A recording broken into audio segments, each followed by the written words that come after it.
Hey guys, this is Brent. Wanted to give you guys some tips on help you closing. If you ever came across a situation where you feel you need to improve in your closing, here's one big tip that's helped me. Understanding closing is all about helping someone come to a decision, right? It's not necessarily you trying to convince someone why they should buy your product or why they should join your opportunity.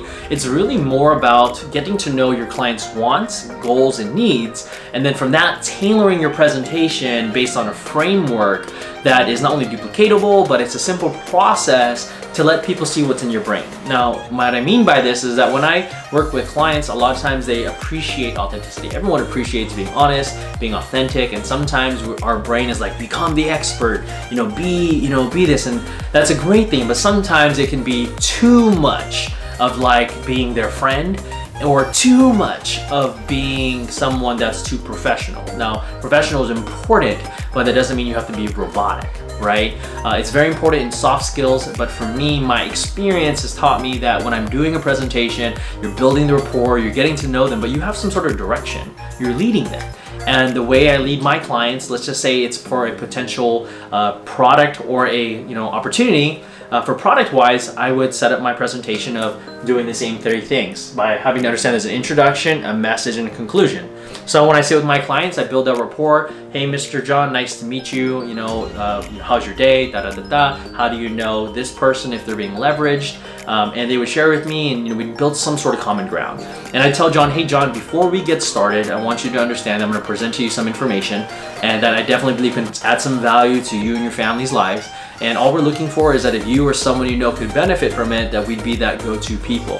Now, John, in our presentation, there's 3 questions I'm going to ask at the very end. And if those questions are yes, yes, and yes, then I definitely believe you'd be a great person for us to show some numbers and run a comparison or run an illustration in your situation. John, those 3 questions are: number 1, do you like the product, right? As an introduction, do you like the product that we're actually offering to our consumers, to the clients, and does it make sense for you?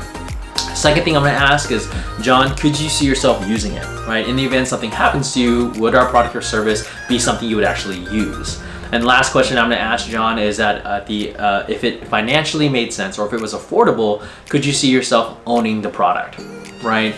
And John would say, okay, great. Those are the questions now that he's looking for, right? So now I'm presenting my presentation. I get to John. I do a quick brochure presentation, my PowerPoint presentation, whatever the presentation is. Doesn't matter what the content is, right? As long as it highlights those 3 questions that are being answered. And so now at the very end of it, I'd say, hey, John, John, does this make sense? Wow, Brent, it makes sense. I have a few questions. Great. Look, John, as an introduction to everything, again, I'm going to go into more details, but with the time that we have, I want to know, those 3 questions I'm going to ask you. Number 1, John, did you like the product? And he says, yeah, I really like the product. Great. Number 2, could you see yourself using it?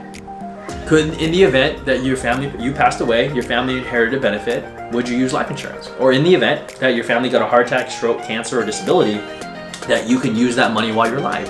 Or in the event that you didn't die, that you can use the money for retirement, would you use it, right? And obviously they'd say, well, yeah. And then the last question, you say, well, great, John, if it was affordable, if we made it tailored to your needs, would it make sense to owning it? Well, of course. Well, hey, John, since you said yes, yes, and yes, then I definitely believe we can go ahead and sit down and run some illustrations, run some numbers, and see how we can put in an application for you. Done. If you notice, it wasn't really like trying to convince John. It was more like, hey, John, here's the expectation.